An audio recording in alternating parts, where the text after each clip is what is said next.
keselamatan ya Allah, sama keluarga hamba ya Allah. Mudah-mudahan nggak nyampe lantai 2.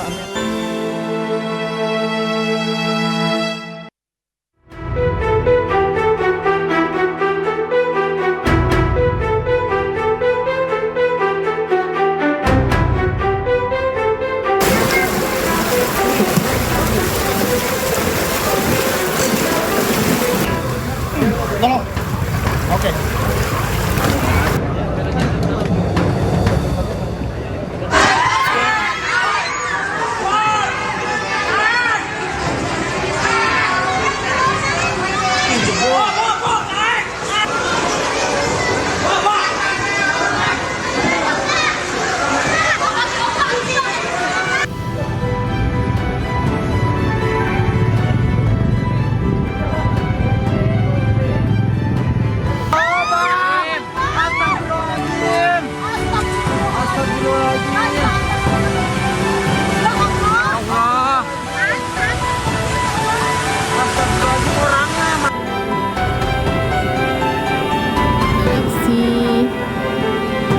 Udah tinggi sekali.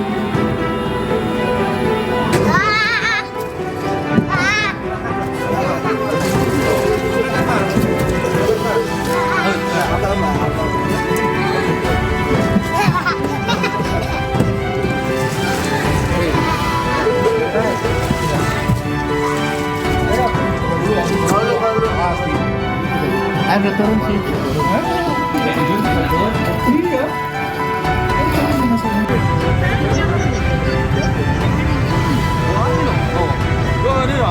Belum nyampe gym.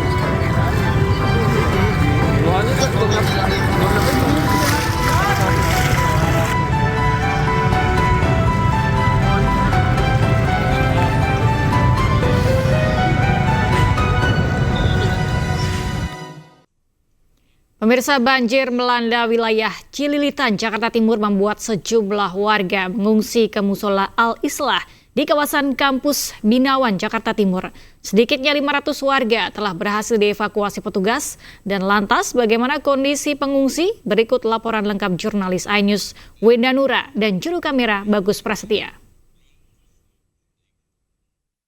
Ya pemirsa, saat ini saya sedang berada di salah satu posko pengungsian warga terdampak banjir di kawasan Cililitan, Jakarta Timur, yaitu di Musola Al-Islah yang berada di kawasan Kampus Binawan, Jakarta Timur. Dan para warga yang mengungsi di Musola Al-Islah ini adalah para warga terdampak yang berhasil dievakuasi, yang mana proses evakuasinya ini sudah dilakukan sejak hari Senin pagi hingga hari Selasa sore hari tadi, yang mana kalau kami mendapatkan informasi dari pihak BPBD, warga yang berhasil dievakuasi ini ada sebanyak 500 warga, meskipun ada beberapa warga yang masih enggan untuk dilakukan evakuasi dan lebih memilih untuk tetap tinggal di kediaman mereka. Dan ini tentunya situasi yang cukup sulit bagi para warga terdampak, yang mana mereka juga harus mempersiapkan makanan untuk sahur dan juga berbuka. Namun tentunya memang bala bantuan ini sudah banyak dikirimkan, sehingga kalau berdasarkan pantauan kami sore hari tadi untuk berbuka puasa pun sudah banyak bantuan baik dari Kemensos dan juga dari Pemprov DKI Jakarta. Dan berdasarkan informasi yang kami terima juga, ini untuk evakuasi, proses evakuasi akan dilanjutkan hari Rabu pagi, dan tentunya akan mengajak kembali warga yang enggan, yang semula enggan dilakukan evakuasi untuk ikut serta ke pengungsian, dan tentunya ini demi keamanan para warga terdampak. Dari Jakarta, Wenda Nura, Bagus Prasetya, iNews melaporkan. Hingga Selasa malam, sejumlah permukiman penduduk di Bekasi, Jawa Barat terendam banjir. Salah satunya di perumahan Villa Jatirasa yang terendam banjir hingga 2 meter.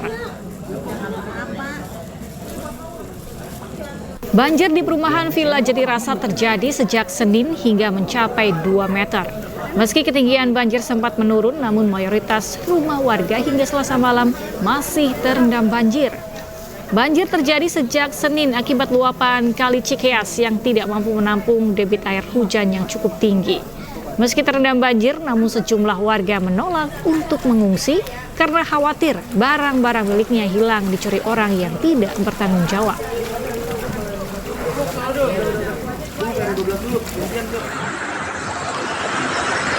Perumahan Pondok Gede Permai Bekasi tergenang banjir sejak Selasa dini hari. Banjir disebabkan luapan dari Kali Bekasi karena tak mampu menahan debit air yang naik. Naiknya debit air di Kali Bekasi akibat kiriman dari Kali Cikeas dan Cilengsi. Akibatnya arus lalu lintas ke perumahan tersebut tak bisa dilewati. Sejumlah warga Melaporkan terpaksa dari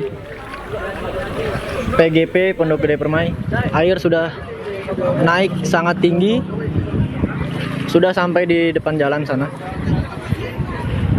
Di bagian sana sudah sangat dalam, jadi untuk teman-teman dari Akibat banjir, sejumlah warga di perumahan Pondok Gede Permai Bekasi mengungsi. Dan pemirsa, seperti apa kondisi pengungsian korban banjir di perumahan tersebut? Untuk mengetahui informasi terkini, kita telah terhubung dengan rekan Naura Syafikah di posko pengungsian. Ya, selamat pagi Naura, bagaimana kondisi pengungsian di sana sejauh ini?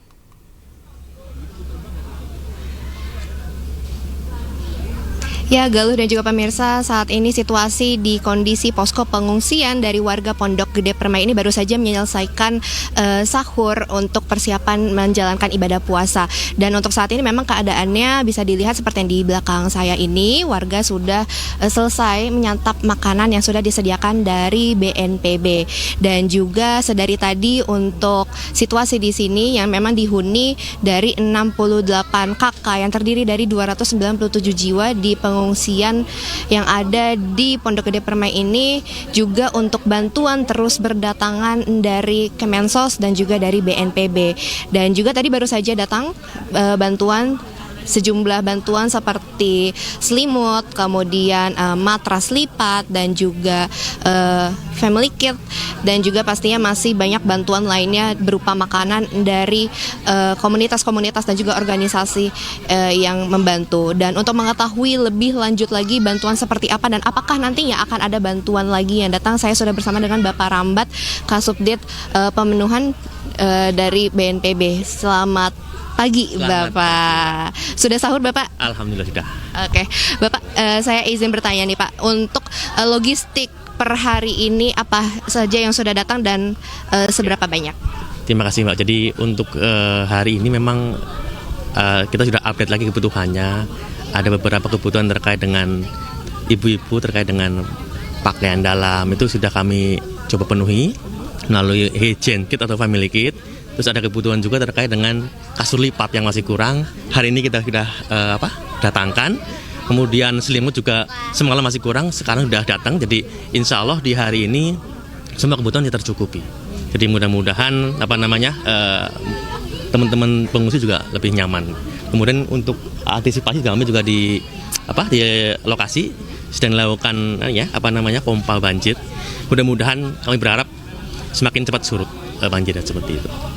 Oke, kalau misalnya untuk hari esok gitu, mungkin nanti di pagi hari mendatang itu apakah ada bantuan lainnya, Pak, yang akan datang lagi dari BNPB? Ya, sementara ini dulu, Mbak, karena ini bagi kami cukup, mungkin tinggal permakanan. Kalau memang ini masih berlangsung 1-2 hari ke depan, kami akan siapkan dapur lapangan sampai selesai.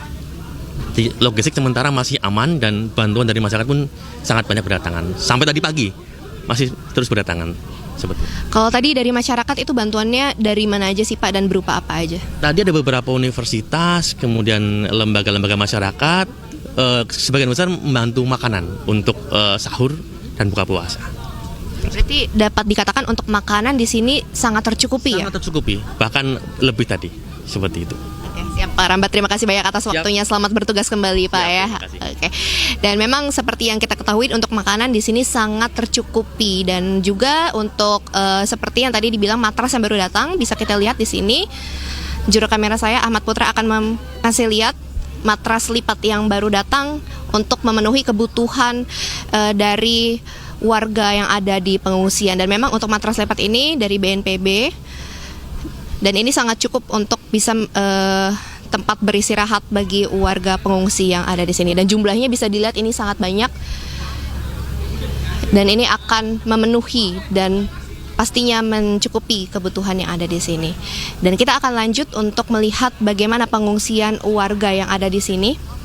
Untuk Pertama, di sini kita bisa lihat untuk pengungsi warga yang ada di sini, ini adalah bagian untuk lansia dan juga anak-anak, di mana memang diletakkan di tempat yang lebih terbuka. Di sini bisa dilihat untuk warga masih banyak ada ya, masih beberapa yang terlelap dikarenakan memang lelah setelah melawan banjir ya. Bisa dilihat di sini ada juga yang disediakan dari Kemensos seperti kasur lipat ini disediakan oleh dari Kemensos.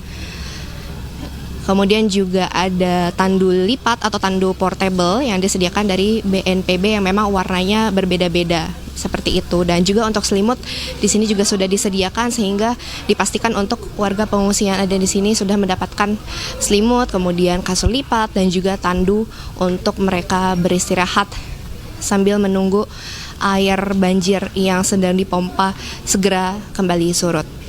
Dan tidak hanya ada di pengungsian lansia saja, di sini juga tersedia ada yang tenda, ada 2 tenda tersedia di sini, tenda yang sangat besar yang memang dihuni oleh banyak pengungsi juga. Kita akan coba lihat seperti apa pengungsian yang di sebelah sana yang di tendanya, karena di sana juga dihuni oleh banyak sekali warga dari RW 8, RW 9, RW 10 dari Pondok Gede Permai. Dan ternyata juga tidak hanya dari Pondok Gede Permai saja yang ada di sini. Di sini juga dihuni dari warga-warga di Kemang Ivi yang memang juga terdampak oleh banjir yang tingginya bisa dikatakan setinggi 4 meter. Oke, kita akan lihat warga yang baru saja menyelesaikan sahurnya. Selamat pagi Ibu Eka. Oke, Ibu udah sahur? Alhamdulillah. Ibu bagaimana tadi untuk sahurnya? Makanannya cukup? Alhamdulillah cukup, malah mungkin berlebih kayaknya. Ibu, kalau bisa diceritakan untuk situasi sekarang ini bagaimana di pengungsian? Apakah nyaman atau bagaimana? Ya kalau dibilang nyaman, lebih nyaman rumah sendiri ya Mbak. Tapi tetap dinyaman-nyamanin karena memang kondisinya lagi tidak memungkinkan. Tapi sejauh ini sih bisa dikatakan ya cukup nyaman lah. Tapi untuk makanan kemudian kebutuhan lainnya sudah cukup? Apakah ada masih yang kurang? Bagaimana Ibu? Alhamdulillah sejauh ini sudah cukup. Tapi ya balik lagi dari segi air bersih, terus untuk dari segi pakaian ganti gitu kan, kayak bersih-bersih sabun segala macam kita masih belum ada. Untuk yang lain-lainnya kayak selimut dan alat tidur masih cukup, alhamdulillah sudah terpenuhi. Ibu Eka di sini bersama dengan berapa anggota keluarga? Mungkin boleh dikasih tahu? Saya berlima dengan suami dan 3 orang anak. Kira-kira harapannya kapan Ibu bisa kembali ke rumah kemudian melakukan bersih-bersih di rumah? Berharapnya sih cepatnya ya Mbak. Mudah-mudahan cepat surut hari ini, nggak ada lagi hujan apalagi tambahan kiriman air lagi. Kalau bisa sih hari ini langsung bisa pulang walaupun selutut di rumah, setidaknya masih bisa buat bersih-bersih. Karena kan untuk nunggu nyala lampu dan listrik untuk bersih-bersih juga cukup lama. Jadi kita manfaatkan air genangan untuk bersihin lumpurnya dulu gitu. Nanti kalau sampai airnya udah nyala, baru kita bersihkan pakai air bersih gitu. Ibu Eka ini Pondok Gede Permai di bagian RT berapa Ibu? Saya di RT 9 RW 10 di Jalan Arwana 4. Kalau di bagian Ibu dampaknya setinggi apa ya Ibu untuk banjir ya? Terus terang kalau untuk yang di Arwana mungkin tidak terlalu tinggi ya. Ya mungkin di atasnya ada yang kena lantai 2 sepinggang orang dewasa. Tapi yang lebih parahnya sih yang dekat tanggul, yang daerah Blok C itu ada yang sampai seleher orang dewasa di lantai 2. Gitu. Kalau dari anak-anak ada keluhan nggak ya Bu? Mungkin merasa kurang nyaman di sini atau bagaimana? Iya, kurang nyaman untuk tidur, untuk istirahat, terus untuk ya mungkin kangen teman buat main juga, buat interaksi sama teman-temannya, sama ya kalau yang kecil mah lebih ke jajan, susah buat jajannya, ya sama pikiran buat perlengkapan sekolah. Kita mikirnya perlengkapan sekolah, anak-anak ingat sepatunya, peralatan sekolahnya, karena memang kondisinya di lantai 2 tuh sudah terpenuhi sama air sekitar ya sepinggang orang dewasa lebih lah, seperti itu Mbak. Ada harapannya Ibu mungkin yang ingin diberikan dari pemerintah gitu untuk pengungsi yang ada di sini, seperti mungkin obat-obatan atau mungkin yang lainnya? Ya, berharapnya sih untuk pengobatan ya, karena kan kita di sini bukan cuma usia saya, ada anak-anak, ada yang lansia gitu, yang banyak keluh kesah antara kerendam air kotor kan, kutu air, gatal-gatal atau darah tinggi. Karena kan kalau lansia itu lebih riskan, lebih rentan untuk kesehatan. Berharap ada obat-obatan lengkap, vitamin, dan ada dokter khusus gitu, dokter spesialis, bukan istilahnya mantri atau apa gitu. Jadi kalau pada saat kita kasih keluhan, dokter udah tahu obat apa yang dibutuhkan sama si pasiennya gitu, Mbak. Baik Ibu Eka, terima kasih banyak atas waktunya. Selamat melanjutkan aktivitas. Ya, dan memang untuk warga yang ada di sini di pengungsian ini dapat dikatakan memang sangat tercukupi untuk makanannya, dan tadi mereka juga menyebutkan bahwa memang untuk pasokan air bersih masih kurang, masih dikatakan kurang gitu ya. Jadi untuk BNPB dan juga pemerintah diharapkan dapat bisa mencukupi untuk kebutuhan air bersih tersebut. Dan tidak hanya ada di tenda ini saja, di tenda sebelahnya juga ada warga pengungsian yang juga baru saja menyelesaikan sahurnya. Ya, tapi memang untuk tenda yang bagian ini masih terlelap. Dan juga tidak hanya dilengkapi dengan tenda, kemudian juga dilengkapi dengan dapur darurat. Di sini juga dilengkapi adanya toilet yang cukup banyak, sehingga untuk pengungsi yang ada di sini tidak perlu untuk mengantri panjang jika butuh ke toilet. Dan juga untuk donasi ataupun bantuan juga masih dibuka, dan sedari tadi tim kami berada di sini sejak Selasa malam hingga Rabu pagi. Ini bantuan berupa makanan masih terus berdatangan, dan juga untuk bantuan seperti logistik dan juga lainnya juga masih terus berdatangan. Dan juga dari BNPB tadi, dari Paramet juga menyatakan dan mengatakan bahwa untuk air banjir yang ada di Pondok Gede Permai ini sudah dilakukan pemompaan, sehingga diharapkan pada hari Rabu ini dapat segera surut untuk air yang ada di Pondok Gede Permai. Galuh kembali ke studio. Naura, jika Anda memantau sejak semalam ini banjir terjadi juga sejak kemarin, apakah di pagi hari ini air sudah mengalami berangsur surut atau seperti apa, Naura?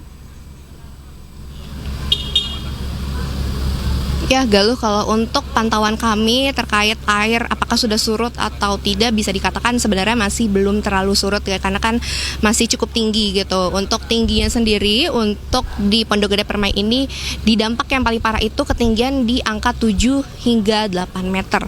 Dan untuk yang tidak terlalu parah ketinggiannya ada di 4 meter, sehingga untuk sekarang bisa dikatakan masih belum terlalu surut, sehingga dari BNPB mengusahakan adanya pemompaan air agar air banjir cepat surutnya.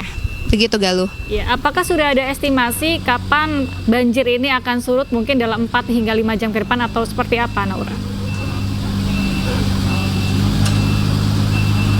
Ya Galuh, jika untuk estimasi dari BNPB sendiri belum bisa memberikan estimasi waktunya, dikarenakan memang untuk pemompaan air ini membutuhkan waktu yang cukup banyak dan juga tenaga yang ekstra. Jadi untuk estimasi belum bisa dikatakan dan belum bisa didapatkan informasinya, namun pastinya kita semua berharap di sini untuk pemompaan atau air surut bisa cepat terkendali. Baik, terima kasih Naura Syafika dan juru kamera Ahmad Putra telah melaporkan langsung dari Pondok Gede Permai, Bekasi. Dan selamat bertugas kembali, salam sehat Naura.